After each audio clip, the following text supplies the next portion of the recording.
Termasuk kalau di Kabupaten Seluma ini kan banyak sekali daerah 3T ya.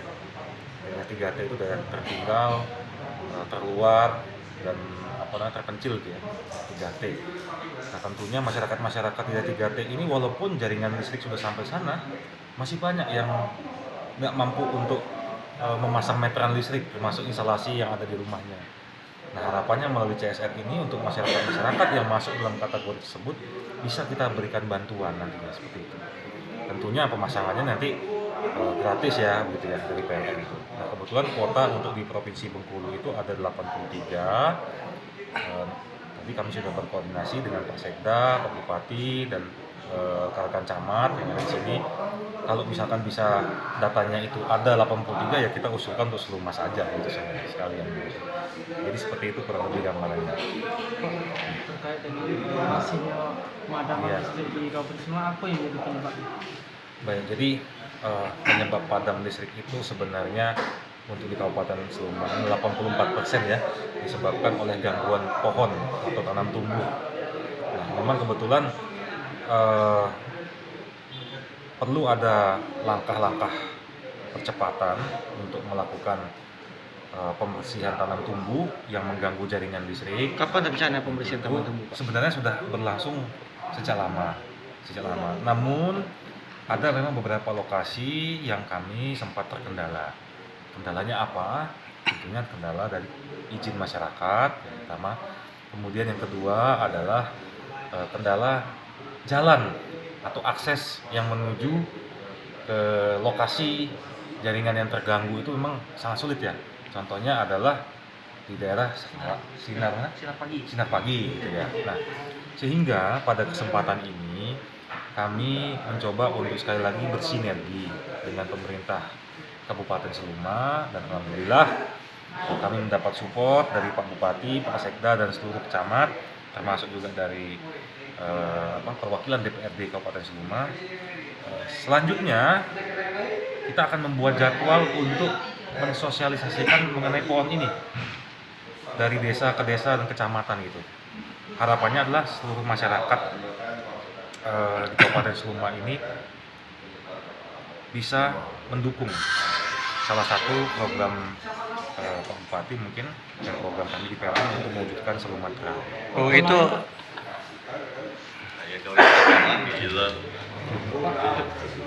di provinsi Bengkulu kan ada beberapa wilayah kan banyak penanaman sawit kan. Nah, kalau di Seluma ini faktor lain itu apa aja?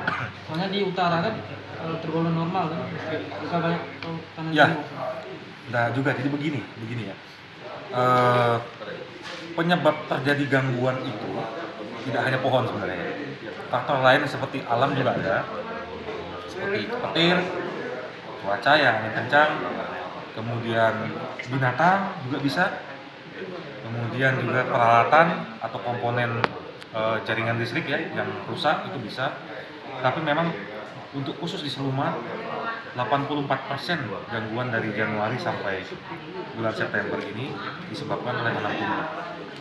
Artinya kalau kita mau menciptakan kondisi listrikan yang handal di Seluma, maka yang harus diturunkan adalah gangguan tanam tumbuh ini dulu. Baru kita fokus ke yang lain. Itu tanam tumbuhnya itu kan selama ini kayak di Semidang Alas, Pak ya?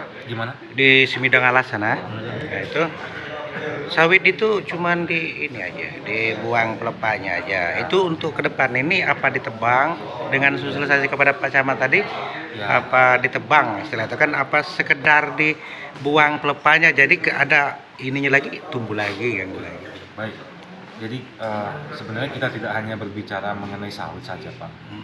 Jadi nanti melalui sinergi ini kita akan tindak lanjuti dengan bentuk sosialisasi kepada masyarakat. Tentunya masyarakat di desa terkait akan dikumpulkan dan akan difasilitasi oleh kecamatan. Dan disitulah hadir nanti PLN untuk memberikan sosialisasi bahwa sebenarnya kalau misalkan pohon itu menyebabkan terjadinya padam, maka yang padam itu tidak hanya desa itu saja, tidak hanya yang punya pohon saja, tapi yang lainnya juga kena padam begitu. Tapi masyarakat di sana dulu pernah kami waktu itu dulu ngomong katanya mending tebang. Betul. Kalau misalkan diizinkan tebang Yeah. atas seizin dari pemilik gitu, ya kita eksekusi gitu Pak. Oke. Karena Itu ada ganti ruginya dari PLN kalau ditebang misalkan seadanya istilahnya, bukan arti ini. Gitu. Jadi begini Itu Pak. gimana? Kalau sebenarnya kita berbicara di peraturan perundang-undangan Pak ya, sebenarnya yang diatur untuk ganti rugi itu adalah jaringan transmisi Pak, tenaga listrik. Iya. Sementara ini adalah jaringan distribusi tenaga listrik, yang mana jaringan ini kita bangun Pak, kita bangun untuk menyalurkan sampai ke rumah-rumah Pak. Oh, iya. Bukan tower-tower transmisi yang memang di situ memang ada aturannya kalau tower transmisi ya. Iya. Ada namanya pembebasan ROW dan pembebasan lahan Pak ya, itu ada Pak. Namun untuk di jaringan distribusi memang saya tidak pernah melihat ada itu begitu. Iya. Nah, Oke. sehingga Terima kasih Pak. Iya. Sebatas itu keluhan masyarakat di lapangan. iya. Oke. Terima kasih. Jadi seperti itu Pak ya. Iya. Oke.